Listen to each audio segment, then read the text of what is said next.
since this particular court case, which is broadly referred to as dawber, pretty much the bulk of research that has occurred from that time until the present day has been really methodologically heavy. Can forensic anthropologists back up the conclusions that they make with things like statistics, with error rates, the certainty of our findings? And so for a couple decades, including the time when Dr. DiGangi and I were both graduate students, there was an emphasis on doing really methodologically driven work so that you could be confident on your skeletal biology assessment. So how confident are you about your age estimate? How confident are you about your stature estimate? So on and so forth. And I think because of the way in which the field has developed with this emphasis on methods and technical skill, which has been one of the critiques about forensic anthropology, is that it is highly technical and that the anthropology is somewhere lost, right? This discussion has been going on for a long time.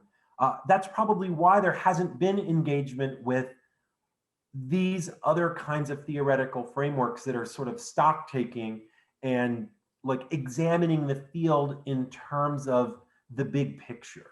And I think that I'll give the credit to Dr. DiGangi, who was really her idea to say, like, we need to engage this. And it really made our arguments and our thinking, at least in my case, just crystallize so much more when we're sort of free to, embed what we're doing with, other theory beyond just the technical side of the skeletal biology.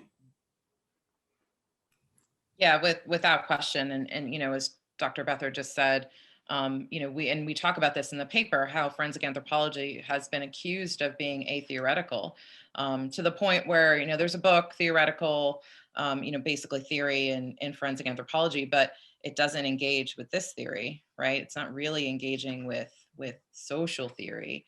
And there are a number of forensic anthropologists now who are recognizing that this is a deficit in the field, and it's to our detriment as well that we're not. And we also kind of have this conversation or this struggle because, to a certain extent, there are many forensic anthropologists who are technical. This is what they do. They work in the lab, they work in a morgue, and they do casework all day, and they write reports for law enforcement or the government, or what have you.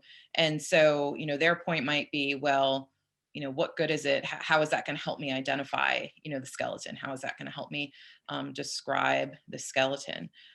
But, my response to that would be, well, then, like Dr. Bethard just said, then you're just a technician. Then you're not being an anthropologist. This is forensic anthropology. So there's got to be some anthropology in there somewhere. And so you might have a difference between, what you're putting in your report, and maybe what your research question is about, but your research question is informing what it is ultimately that goes into your report. And so that theory, that social theory has got to be there. And we really need to embrace it as part of our discipline.